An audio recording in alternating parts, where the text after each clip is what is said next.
Hi, నా పేరు Rohit. Volga videos 17 million subscribers వచ్చారు.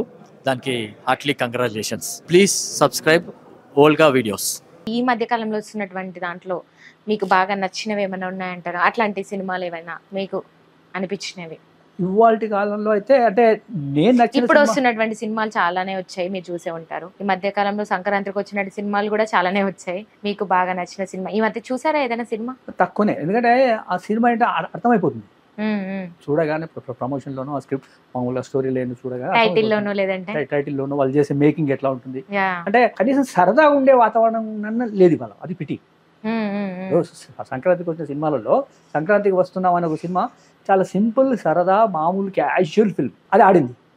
500 కోట్లు 1000 కోట్లు పెట్టిన సినిమా అనేది ఫ్లాప్ అవుతుంది. అవును, అదే ఎందుకు అంటే ఏమిటి ఆ గ్యాప్ ని ఎందుకు అర్థం చేసుకోలేకపోతున్నారు? అంటే ఎక్కడ అంటే తప్పెక్కడ ఉందంటారు? అసలు తప్పెక్కడ జరుగుతుంది అంటారు? ఒకటే అంటే నేను అనుకునేది ఏంటంటే గాలిలో కొట్టుకుపోవడం అనే ఫీలింగ్ ఉంటుంది చూసారా, ఒక వేవ్.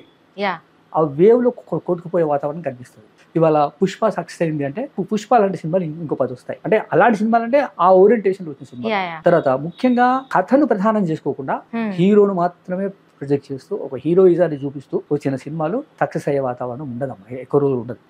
అంతెందుకు తెలియదు, నేను ఒక మాట చెప్తాను. ఇవాళకి మాయాబజార్ మనం గుర్తు చేసుకుంటాం, చాలా సార్లు అనేక సందర్భాలు చెప్పుకుంటాం. 50-60 వేల క్రితం సినిమా అది. ఇవాళ వచ్చిన సూపర్ హిట్ సినిమా మాయాబజారు, అట్లా అదే కదా, మాయాబజారు, గుండమ్మ కథ, ఎన్ని సినిమాలు, గొప్ప సినిమాలు. అవి ఇప్పటికీ మనం గుర్తు చేసుకుంటాం. పాతాళ భైరవి, రాముడు భీముడు, మంచి మూగ మనసులు, అద్భుతమైన సినిమాలు. 50 ఏళ్ళ తర్వాత ఇప్పటికీ ఆ సినిమాలు మనం రెఫరెన్స్ గా చెప్తాం. ఆ షార్ట్ల సీక్వెన్స్ ఇప్పటికీ మాట్లాడతారు. టెక్నికల్ ఆస్పెక్ట్స్కి వెళ్తే, భాషకి వెళ్తే మాయాబజార్ ఈజ్ అ మోడల్. ఇవాళ మనం ఇంటర్నెట్, టీవీ అంటున్నాం, అది ఆయన అప్పుడే ఇంట్రడ్యూస్ చేశాడు.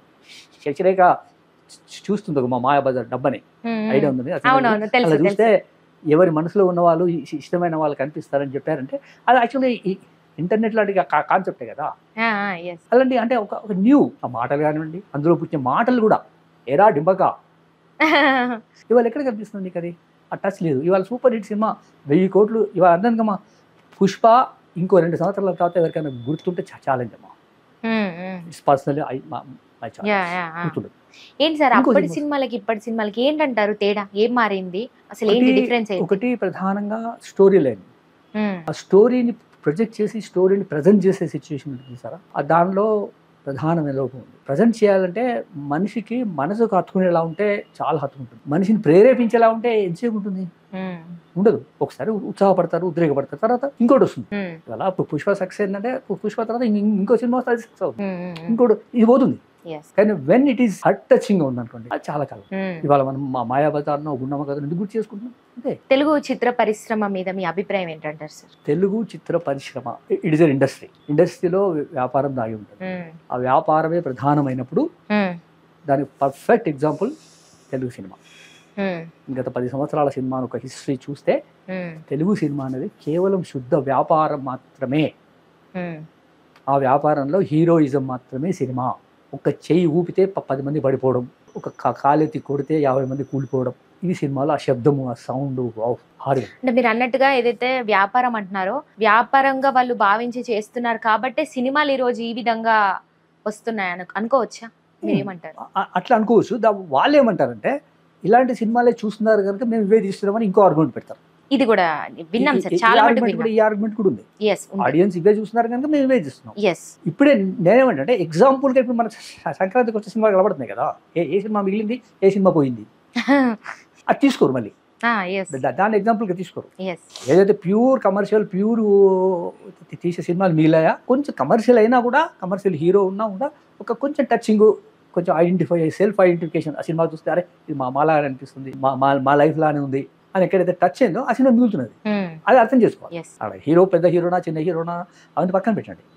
Should be some meaningful. ఒక సీన్, అది కాదమ్మా, ఒక మంచి సీన్ కనబడదు, ఒక అందమైన సీన్ కనబడదు, మనసుకు హత్తుకునే సీన్ ఒకటి కనబడాలి కదా. చక్క చక్క చక్క చక్క చక్క అయిపోతుంది సినిమా కదలదు, పరిగెత్తుతుంది. అవును, స్క్రీన్ మీద సినిమా నడవదు, పరిగెత్తుతుంది. ఒకప్పుడు నడిచేది.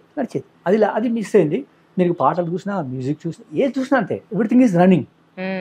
దానికి ఏమంటే పబ్లిక్ ఆర్ రన్నింగ్ కాబట్టి మేము కూడా రన్నింగ్. అదే by public or running technology being run అందరిని ఉరికిస్తుంది. కానీ కొంచెం కళాకారులుగా కొంచెం మీనింగ్ఫుల్ కొంచెం ఆలోచించే వాళ్ళుగా కొంచెం ఆలోచించి ఆ పరుగుని నడక చేయాలి.